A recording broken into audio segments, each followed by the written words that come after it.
Okay, so anyway, going into the draft, I feel like both compositions are very NA. Like, this is not something you would see in Europe. In general, the Chromie is not too popular here. The Artanis is not too popular. And I think Medivh Infernal Shrines isn't great. Also, Diablo is not a European pick. This is a very NA type of play. Not bad, not good, just very NA meta. Important thing to note, by the way, the Joanna player Yoda is normally not the main tank. Justin is the main tank, who played Artanis this game. I'm just gonna make sure. Okay, you guys can't see stuff.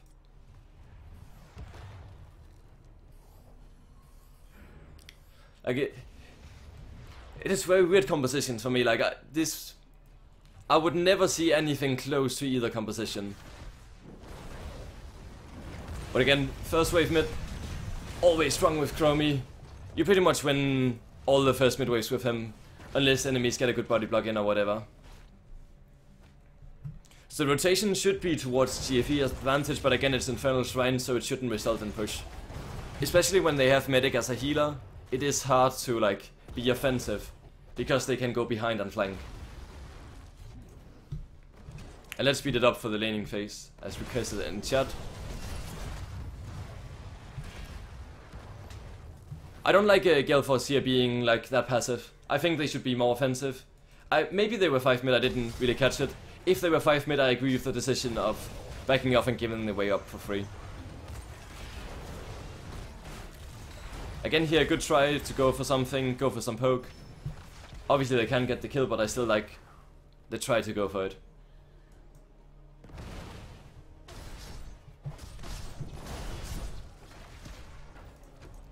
And they, okay, so here, this is the last wave before the shrine spawns. Always on a pro team, you can see teams, if you can't get the last mid wave before the shrine spawns, which is around 125 it hits, you clear the bottom wave. So at least you have some sort of control.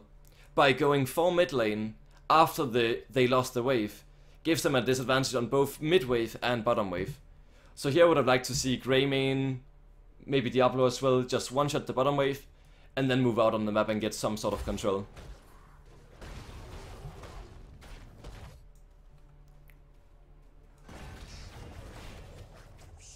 So you can see they are behind on the rotations. This is the shrine that punishes the least their rotation. If it was mid-shrine, and especially if it was top shrine, they would be very late. But because it's bottom, it is close to not mattering at all. But they do get at least a gank attempt on top lane. And clear, they actually get top lane control because of it.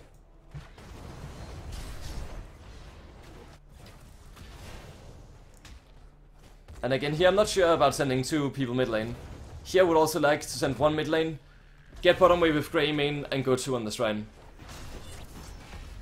Or if they want to split push, send Greymane the safe way all the way to the top lane to push with Diaka.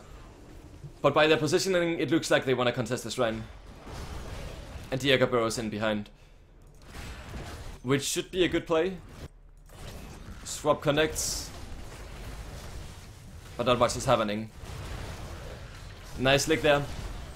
Again, this might seem like a failed gank attempt by Diaka, but whenever your enemy team gets low and you get low and you have the medic, I think it's very good for them.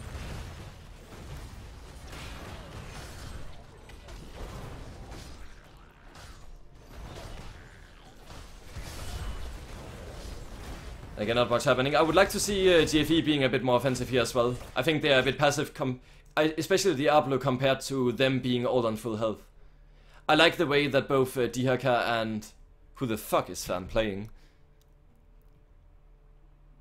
Greymane.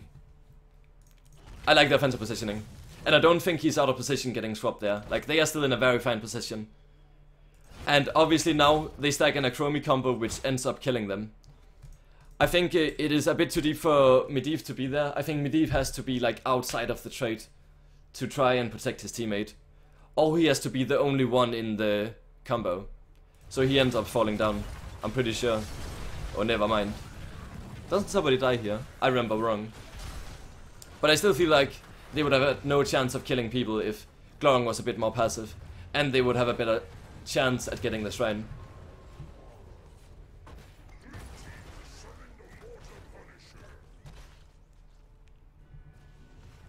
And then they go push. Oh, okay, Medic was tapping. I didn't understand what he was doing, but he needed mana. And they're casually killing the wall. Joanna soaking. I guess that's fine with amateur opponent and Atana to clear the Immortal. So here I would have liked to, for Gale Force to... I'm not a big fan of getting bottom easy camp instantly. I think the value is low compared to them controlling the mid wave and then rotate out to... Like, they could clear mid wave with 1 and go 3 bottom easy camp. But I feel like it is some space they didn't really, like, capitalize on. Bottom easy is especially good whenever your opponent still have the bottom wall, because the creeps doesn't really go and kill them when they are down here. But the bottom easy camp is as useless as the mid one when there is no wall, because again it just goes up like this. Also I think again GFE gives up a mid wave one when they should be contesting it because they have 1 bottom. Again going for clear mid, then easy camp. I think in general one of the things I dislike GFE not doing is getting lane control. I also think at the same time important to point out, I think GFE probably have the best NA team of individual players, or had since they make roster swaps. Going for combo. No full synergy there between Equinox and Crowan, but at the same time with Medivh having shield. Oh, he didn't have shield up. But no matter what, they shouldn't be able to get a kill. But I like invading it, the easy camp as 5. Or at least I don't have a problem with them doing it.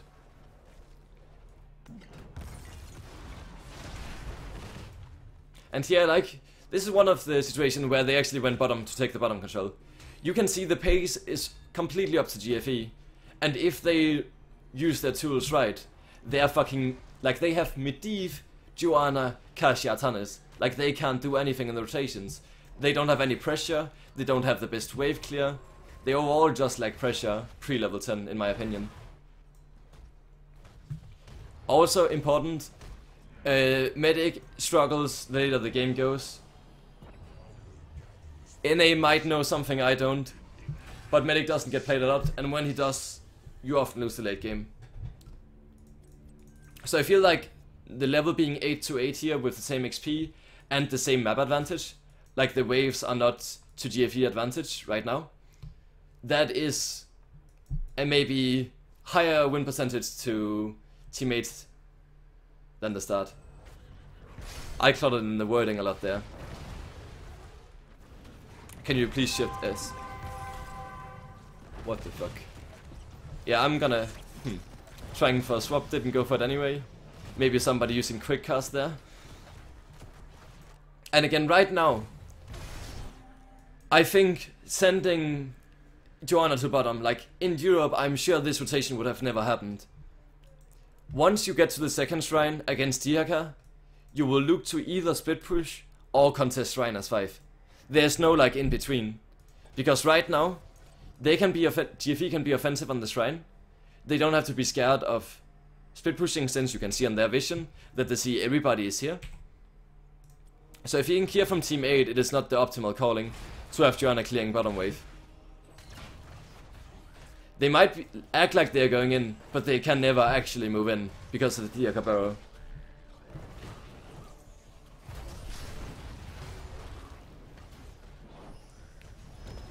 And because of that, I think that's the main reasoning why they are playing so passive and they can't move in. Again, still they have 1 showing, where I would have liked to see them force and do more of an extreme situation where they force 5 or where they force maybe 2 on the shrine. Let's say having Joanna top lane together with Kasia or Medivh, so they can kill you, but they can't really push, and then push with the other ones. Especially Atanas on the turrets. But right now they're giving up an advantage without getting anything in return. They soak the same amount of experience while giving stuff up.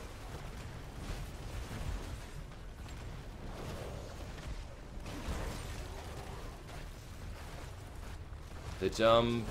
Like, really nice cleanse there from bots. And he should be fine with a portal. And this fort should be gone. The ley line kinda fucks them here. Also, by the way, it was very important, I don't know if it was intended or whatever, but the Punisher going to the wall is really annoying for GFE here. And my guess is that they're gonna use follow-up route, yeah. APOC to try and counter-engage. Maybe I'd like to see the APOC a little bit before. Did he get... Okay, he used cleanse before he got stunned.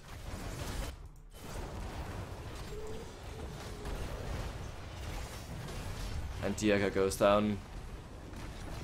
I think once the ley line hits, and once you are pushing with Chromie and Medic, you should realize that you can't do much here, and try to escape. They didn't need to die 3, they could have died as 2, or in a lucky situation as 1. I might think trying to counter-engage is a problem there. Again, they go for the push with Joanna soaking. I am kind of fine with that. And I'm also sure if they tried to defend the fort, they would go as 5. That is a proper response for teammates. And I also like the decision not going to defend it from GFE.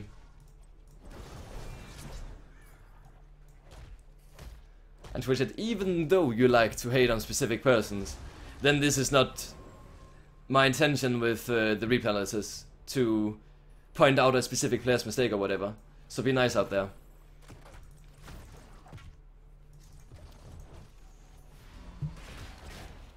And again, I feel like I would have liked to see mid control again from GFE.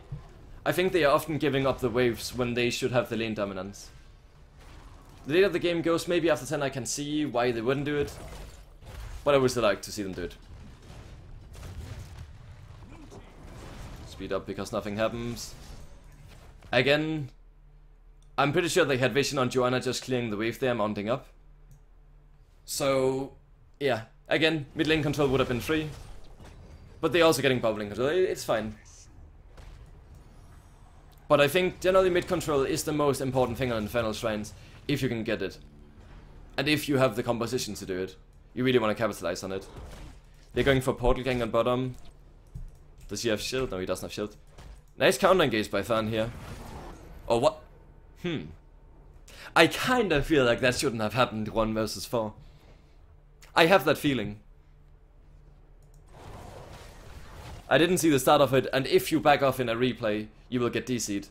So, yeah, I can go back and see what happened. But my best guess is that Medivh made a quite big misplay there.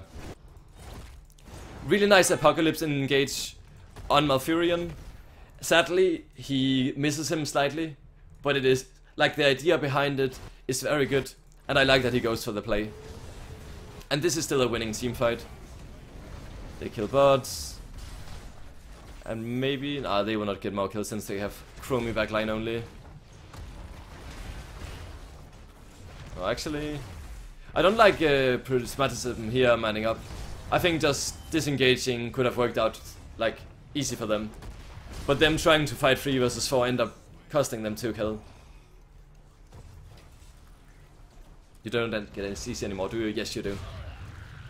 I tried as soon as 2 days ago after we lost against Expert to watch the replays, and I couldn't, like, go back.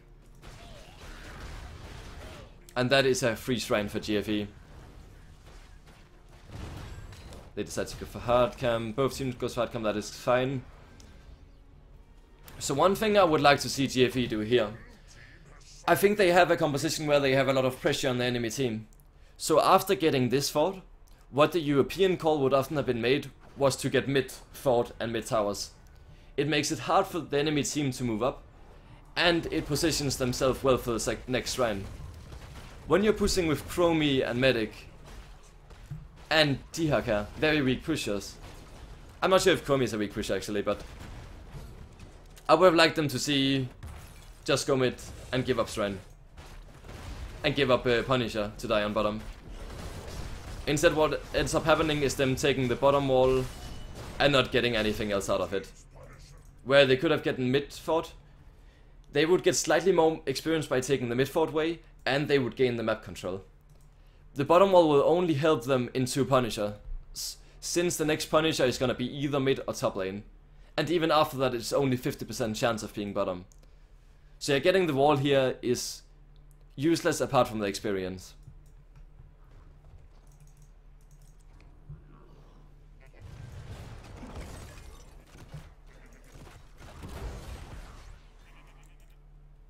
They have Medivh soaking bottom. Yeah, they need to get level 16.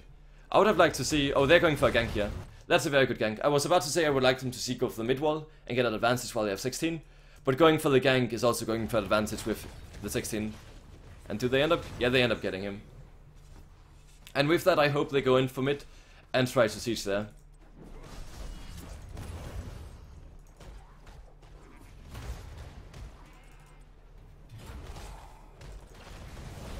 They are yeah, they are going for it. That is a good call by them.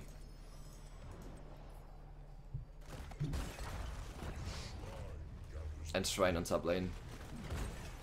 So right now, if they had the mid fort, okay, so imagine that you are on teammate's position. This is your vision. Could you guys imagine if they didn't have the fort here? How scary it would be to walk all the way to top lane. It is just regarding them not going for the mid fort before trying to get that advantage. Is the vision control... Right now they have no vision and it's scary. But if it was mid shrine, 50% chance of it, it wouldn't be scary at all to rotate there. Just because, yeah, GFE didn't capitalize on the lead.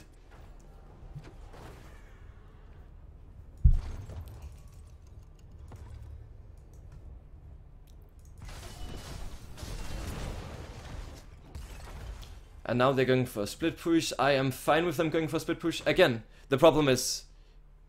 Okay, this is really, really bad by GFE. Not going for the split push, that is not bad. But showing free mid lane. Right now, they know that they are rotating towards bottom. They could have Greymane clearing alone and play much better around the vision. The call always have to be only show as few people on the map as possible. So this is a little bit awkward. But still they get the same pressure and they're going in for mid fort now. I'm not sure I would agree on leaving the shrine for mid fort. Also I would like to see Artanis be on the shrine, or at least anyone apart from Joanna. I think Joanna is the most important frontline to have on the side of teammate. So leaving him on the shrine is not a decision I agree with. And Fan being a bit deep here. I don't know how Diablo ended up on this side, but they should have stayed together 100% sure here. I don't think he ends up dying. And also Joanna starting to rotate now. Tirka came in. And Glorong falling, yeah. Nice APOC combo and nice interrupt by him. But again, I don't think Medivh should be in the position. And I think it's harder for Medivh to be in a bad position whenever Joanna is there. Oh, what? How did Joanna get hit by APOC? Wasn't Joanna moving from top to mid lane? I'm confused now. No matter what, Joanna gets hit by APOC. Somehow.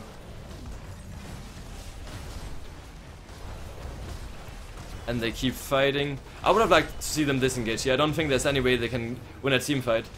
This is the second or third time this game where they are going in for the man disadvantage team fight against a medic sustain composition. It can work sometimes, but not in this case. And I think they should have realized it at least after the first time it happening. Medivac here, in for the keep, really like the call and sending one to the top shrine. This is probably the most optimal call they could have ever made. So it's very good by GFE. And now is the time where GFE is like, hey, we should probably get the shrine. We are 5 versus 4 for about 30 seconds. It takes more than 10 seconds for Joanna to walk to the shrine. Going for mid fort here, some would say that it would be greedy. But I'm so fine with it. Like, this is a fine call, going for mid fort. But now, they have to go top. They have to force the shrine while they're 5 versus 4. But we have 20 really soon. No, fuck you. You have 20 soon, but you are 5 versus 4. The enemy team can't contest the shrine. You can be on the shrine with 39 skulls and play passive, but you don't leave the shrine in a 5v4 situation when you don't have any fort. Like, this is a very, very, very not great call. leaving the shrine here is what, in my opinion, was the main reasoning of them throwing. Because you can see, Joanna is not even there, and they're giving up the shrine.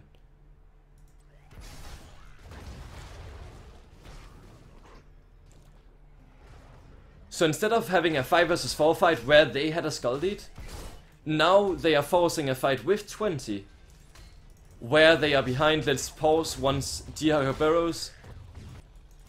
So while they are still outside of the shrine, they have 34 to 27. And they have to walk into the enemy team as medic Chromie.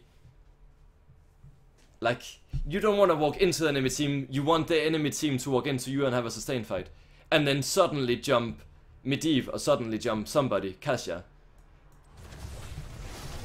And they go in, they have to use adaptation. The ley line is good.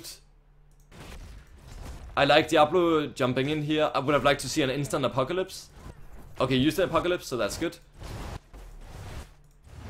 Doesn't need too many, did he have... He still had the Q, so I think he could have used Q on one of the guys. Probably Malfurion here.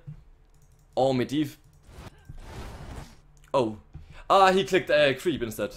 If he doesn't misclick, again, misclicks happen, but if he doesn't make the misclick, Medivh is really low.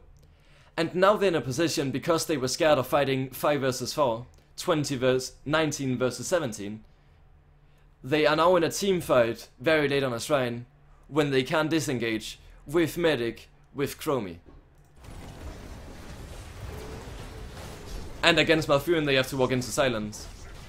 And they have to stay there because otherwise they get jumped by Punisher. They decide to go down so they get jumped by Punisher. I would have liked them to see Kite towards here. But no matter what they do, it's a shit situation. Medivac out. Doesn't work. Feels bad, man.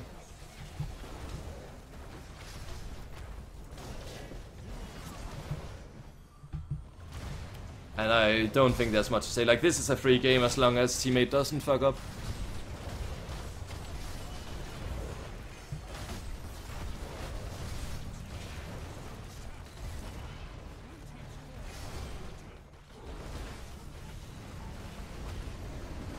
Yeah, not much to say. I'll just speed it up while they are taking the call. So while I think that Gale Force Esport actually, like, kinda individually played better than teammate, they end up not being on top because of, yeah, some of the rotation and this decision making around the team. And let's quit replay. I hope my screen is not gonna be completely black right now. It is